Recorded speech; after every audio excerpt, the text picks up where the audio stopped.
സർക്കാരിനെതിരെ ഗുരുതരമായ ഒരു അഴിമതി ആരോപണം കൂടി വന്നിരിക്കുന്നു. PSC അംഗത്വം വാഗ്ദാനം ചെയ്ത് 60 ലക്ഷം രൂപയ്ക്ക് കരാർ ഉണ്ടാക്കിയെന്നും ഇതിൽ 22 ലക്ഷം രൂപ CPM-ന്റെ കോഴിക്കോടുള്ള പ്രമുഖ നേതാവ് കൈപ്പറ്റിയെന്നും ഒരു കോഴിക്കോട് സ്വദേശി തന്നെയാണ് വെളിപ്പെടുത്തിയിരിക്കുന്നത്. മുഖ്യമന്ത്രിയുടെ മരുമകനും പൊതുമരാമത്ത് മന്ത്രിയുമായ മുഹമ്മദ് റിയാസുമായുള്ള അടുത്ത ബന്ധം ഉപയോഗിച്ച് PSC പദവി നൽകാമെന്ന് പറഞ്ഞ പരാതിക്കാരനായ ഡോക്ടറിൽ നിന്ന് പണം കൈപ്പറ്റുകയായിരുന്നു. DYFI നേതാവായിരിക്കെ മുഹമ്മദ് റിയാസിന്റെ വലം കൈയായി പ്രവർത്തിച്ചയാളാണ് അഴിമതിക്ക് ഇടനിലക്കാരനായത് എന്നാണ് വിവരം. PSC അംഗത്വത്തിന് 60 ലക്ഷം രൂപയാണ് കോഴ ഉറപ്പിച്ചതെങ്കിലും ഇത് ലഭിക്കാതെ വന്നപ്പോൾ ആയുഷ് വകുപ്പിൽ ഉയർന്ന സ്ഥാനം നൽകാമെന്ന് വാഗ്ദാനം ചെയ്തു. ഇതും നടക്കാതെ വന്നപ്പോൾ പണം കൊടുത്തയാൾ പാർട്ടിക്ക് പരാതി നൽകുകയാണ് ഉണ്ടായത്. അഴിമതി തുക ഫോണിൽ പറഞ്ഞുറപ്പിക്കുന്നതിന്റെ ശബ്ദ സന്ദേശവും പുറത്തു വന്നിട്ടുള്ളതിനാൽ ആരോപണ വിധേയർക്ക് അത്ര വേഗമൊന്നും രക്ഷപ്പെടാനാവില്ല. പരാതി ലഭിച്ചതിനെ തുടർന്ന് CPM അന്വേഷണം നടത്തിയെന്നാണ് പറയപ്പെടുന്നത്. എന്നാൽ പാർട്ടി ഇക്കാര്യം രഹസ്യമാക്കി വെച്ചു. അതുകൊണ്ടായിരിക്കണം പരാതിക്കാരന് തന്നെ വെളിപ്പെടുത്തൽ നടത്തേണ്ടി വന്നത്. സംഭവം പുറത്തായതോടെ CPM നേതൃത്വവും പിണറായി സർക്കാരും വെട്ടിലായിരിക്കുകയാണ്. ആരോപണം ഉയർന്നിരിക്കുന്നത് പാർട്ടി നേതാവിനും പൊതുമരാമത്ത് മന്ത്രിക്കും എതിരെ ആയതിനാൽ CPM-ഉം സർക്കാരും മറുപടി പറയേണ്ടി വരും. മന്ത്രി മുഹമ്മദ് റിയാസിനെതിരെ ആദ്യമായല്ല അഴിമതി ആരോപണം ഉയരുന്നത്.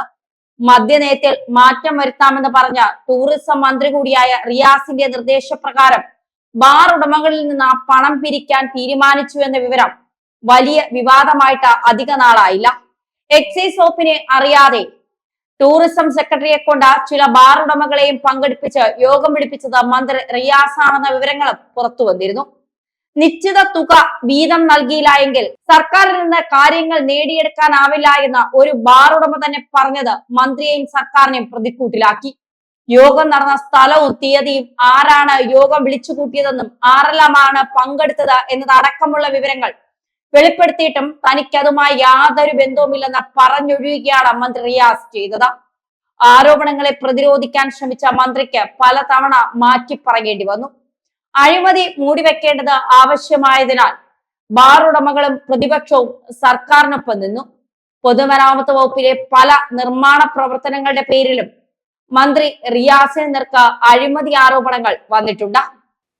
CPM-വുമായി സഹകരിക്കുന്ന ഒരു സൊസൈറ്റിക്ക് സർക്കാർ കോടികളുടെ കരാർ നൽകുകയും അതിന്റെ വിഹിതം പാർട്ടിയും നേതാക്കളും മന്ത്രിമാരും ഒക്കെ കൈപ്പറ്റുകയാണ് എന്നുള്ള ആരോപണം ഇപ്പോഴും ശക്തമായി നിലനിൽക്കുകയാണ്. ശരിയായ അനുപാതത്തിൽ നിർമ്മാണ സാമഗ്രികൾ ഉപയോഗിക്കാതെ നിർമ്മിച്ച റോഡുകളും പാലങ്ങളും മറ്റും തകർന്നതിൽ അഴിമതിയുണ്ട് എന്ന ആരോപണം ഉയർന്നിട്ടും മുഹമ്മദ് റിയാസ് സംരക്ഷിക്കപ്പെട്ടു. കാര്യമായ അഴിമതികൾ ഒന്നുമില്ലാതെ പൊതുമരാമത്ത് ഭരിച്ച G സുധാകരന്റെ വിരുദ്ധ ധ്രുവത്തിലാണ് മുഹമ്മദ് റിയാസ് എന്ന വിമർശനം പാർട്ടിയിൽ തന്നെയുണ്ട്. അഴിമതിയാണ് പിണറായി ഭരണത്തിന്റെ മുഖമുദ്രയെന്ന് ആവർത്തിച്ച തെളിയിക്കപ്പെട്ടിട്ടുമുണ്ട്. മുഖ്യമന്ത്രിയുടെ അഴിമതികൾക്ക് ഭൂഖണ്ഡാധാര വ്യാപ്തിയുണ്ട് എന്ന് പറഞ്ഞാൽ അതിൽ അതിശയോക്തിയില്ല. മുഖ്യമന്ത്രിക്ക് കുടുംബത്തിനുമെതിരെ ഉയർന്നിട്ടുള്ള അഴിമതി ആരോപണങ്ങൾ ഇത് ശരിവെക്കുകയും ചെയ്യുന്നുണ്ട്.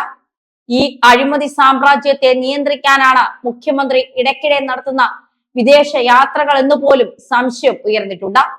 ഭരണ സംവിധാനം ഉപയോഗിച്ച് വൻതോതിൽ അഴിമതി നടത്തുകയാണ് എന്ന ആരോപണം പല കോണുകളിൽ നിന്ന് ഉയർന്നിട്ടും മുഖ്യമന്ത്രിക്ക് യാതൊരു കൂസലുമില്ല എന്നുള്ളത് മറ്റൊരു യാഥാർത്ഥ്യം.